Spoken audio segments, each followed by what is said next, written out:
Welcome to Rugby Episode Session Deep Dive. We're really thrilled you could join us as we, tackle some fascinating and sometimes pretty surprising insights from the world of rugby. Today we're plunging into a very specific set of sources focused on the legendary Springboks and a recent pretty intriguing selection choice that's got everyone talking, our mission. Well, it's to unpack the why behind those headlines, give you that insider perspective and help you feel truly informed, almost like you're right there in the coaching box. And hey, before we kick off, if you're as obsessed with rugby as we are, make sure you hit that subscribe button for Rugby Obsession. That way you won't miss any of our future deep dives. So today we're really dissecting what one former player quite candidly called a pretty weird combination for the Springboks' huge second test against the All Blacks. We're going to peel back the layers on Starlock Eben Etzebeth's absence and dive deep into the tactical thinking swirling around the team. Look, this isn't just about who's in or out. It's about the philosophy, the strategy at play at the very highest level of the game. Yeah, and what's truly fascinating here is how just one single team selection can ripple outwards, It opens up a much broader discussion. We're not just looking at player welfare and immediate tactical adjustments. We're even getting into the fundamental philosophy behind a team's set-piece strategy. It's about connecting these immediate decisions to the bigger picture, the Springboks' whole season, or long-term goals. It really is a complex puzzle, and, well, every piece tells part of the story. Okay, let's dive straight in then. This headline: Eben Etzebeth's absence explained as Springboks field pretty weird combination against All Blacks. That's quite a statement. What exactly is this weird combination people are pointing to? Right. So this refers to the Springboks starting 15 for their second test against the All Blacks down in Wellington. The head coach, Rassie Erasmus, he made a notable choice. He opted to rest the star second rower, Eben Etzebeth. And in his place, Ruan Nortje and Lou de Jager were named as the starting lock pairing. The weirdness, it really stems from the composition of that pair. Okay, and what makes Nortje and de Jager together such an unusual sight? Can you maybe break down the technical side of that for us a bit? Sure. So both Nortjes and de Jager are typically considered loosehead locks, or, in rugby terms, 5 locks. For listeners maybe not so deep into the weeds on this, a 5 lock usually binds on the loosehead prop side of the scrum. They're often a bit more athletic, focused on line-out jumping, getting around the park. Now, traditionally, teams really prefer a balance. They want a tight head lock or a 4 lock, who binds on the tight head side. This 4 lock gives you that crucial core strength for scrum stability and often acts as a key lifter in the line-out. Different skills, you see. So yeah, having 2 5s starting together, that's definitely a departure from the norm, especially thinking about scrum stability. Right, the distinction really helps. So 2 5s, it's unconventional, especially against a team like the All Blacks. What kind of reaction did this selection get from inside the Springbok camp itself?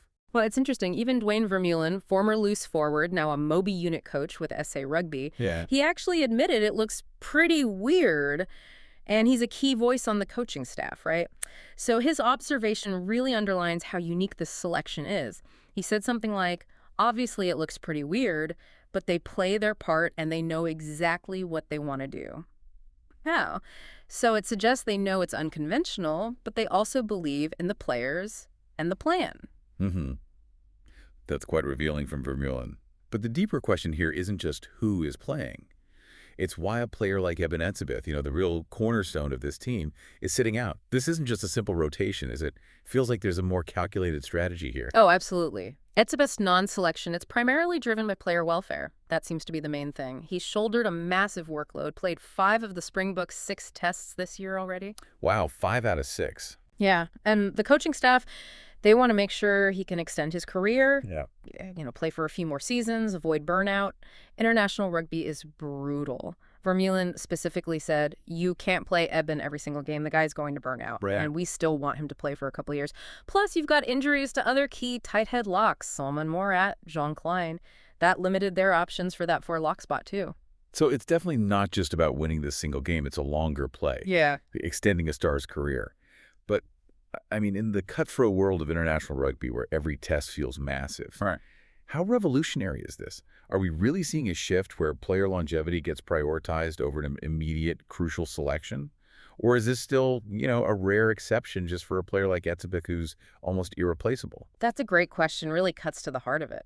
Historically, yeah, players often just push through, sometimes hurting themselves in the long run. What we're seeing with Etzebeth, who really is a generational talent, it could be a bit of a new blueprint. It acknowledges the incredible physical toll, the strategic value of keeping your best players at their peak for longer. It's definitely a calculated risk against the All Blacks, no doubt about it. But it might just redefine how top teams manage their biggest assets. It speaks to a shift in sports science, coaching philosophy maybe, moving beyond just the next result to a more sustainable model. Okay, so we've kind of grasped the why for Etzebeth's rest, long-term welfare, strategic investment. But the story doesn't stop there, does it? The article throws another fascinating idea out there. Could this weird combination actually be a deliberate tactical ploy? Maybe to fix their lineout, which has been a bit shaky. That's a big thought. Not just shuffling players, but maybe tackling a weakness head-on. What's the thinking there? Yeah, this is where it gets really interesting. Can changing the lock pairing actually fix a team's lineout problems? The Springboks have had, let's say, underwhelming lineout performances recently, and in today's game, a reliable lineout is absolutely critical for attack, for getting out of trouble. So if this selection is partly a strategic move for the lineout, it shows they're really serious about improving that area. Okay, so who's putting their hand up for these lineout issues? Is it seen as, like, individual errors, or is there something bigger, more systemic going on? Well, the hooker, Malcolm Marx, who's starting again, he's openly taken responsibility, which says a lot about him. He said, I have got to get the ball in right, make sure I'm hitting it in the right areas.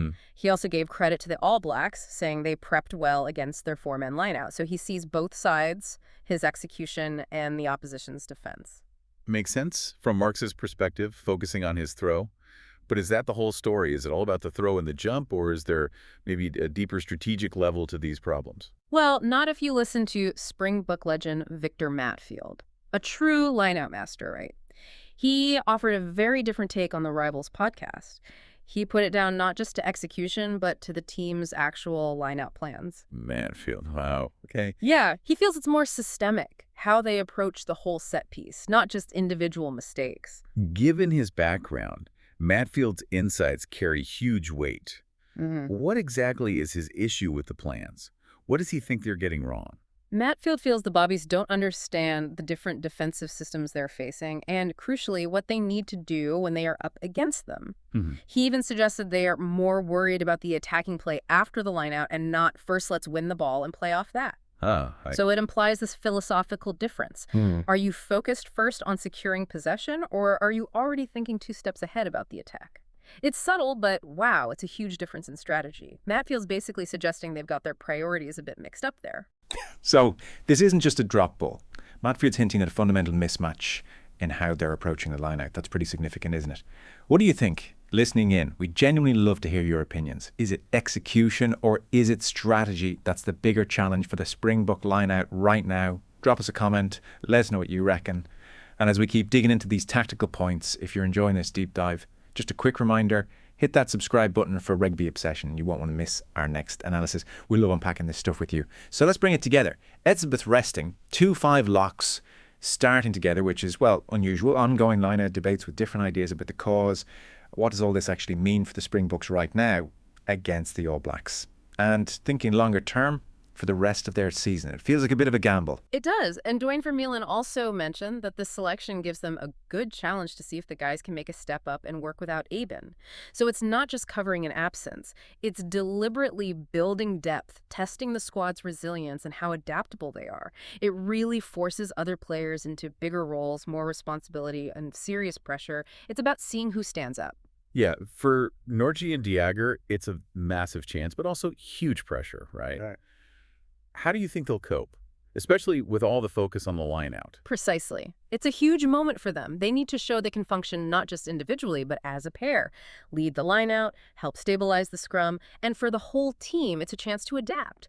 Maybe they focus more on other parts of their game if the lineout is still tricky. Or maybe they show us a much improved lineout strategy that works regardless of who's in there. It's a critical test of how they adapt and problem solve together as a unit. It really reminds you how even small changes, like one specific lock pairing, can ripple right through a team's performance, their strategy.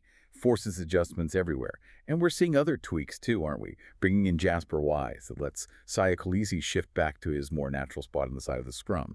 It all points to a coaching team that's constantly watching, assessing, tweaking, trying to evolve. Yeah, if you zoom out for a second, what's really fascinating is just that constant evolution you see in top teams. They're always assessing the squad, adapting to challenges, welfare, injuries, and making these calculated risks with selections, even with their absolute key players.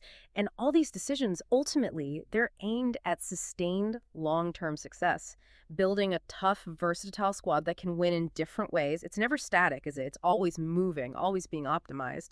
So we've navigated the details of the Springboks' weird lock combination. We've delved into the thinking behind resting a star like Etzebeth and explored those different views on their lineout issues.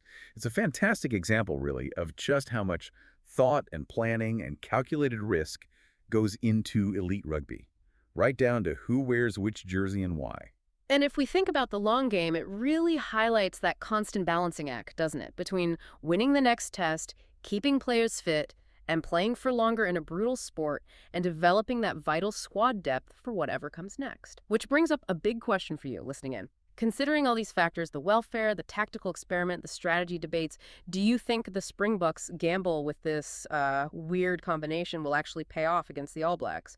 Or will those line-out struggles keep causing them problems, despite these moves? Yeah, we generally love you to weigh in with your thoughts. Thank you so much for joining us for this Rugby Obsession deep dive. And please remember to subscribe to Rugby Obsession. Stay on top of all the latest insights. Never miss a beat in the world of rugby. Thank you for listening to the Rugby Obsession deep dive. And we will look forward to you listening to our next episode.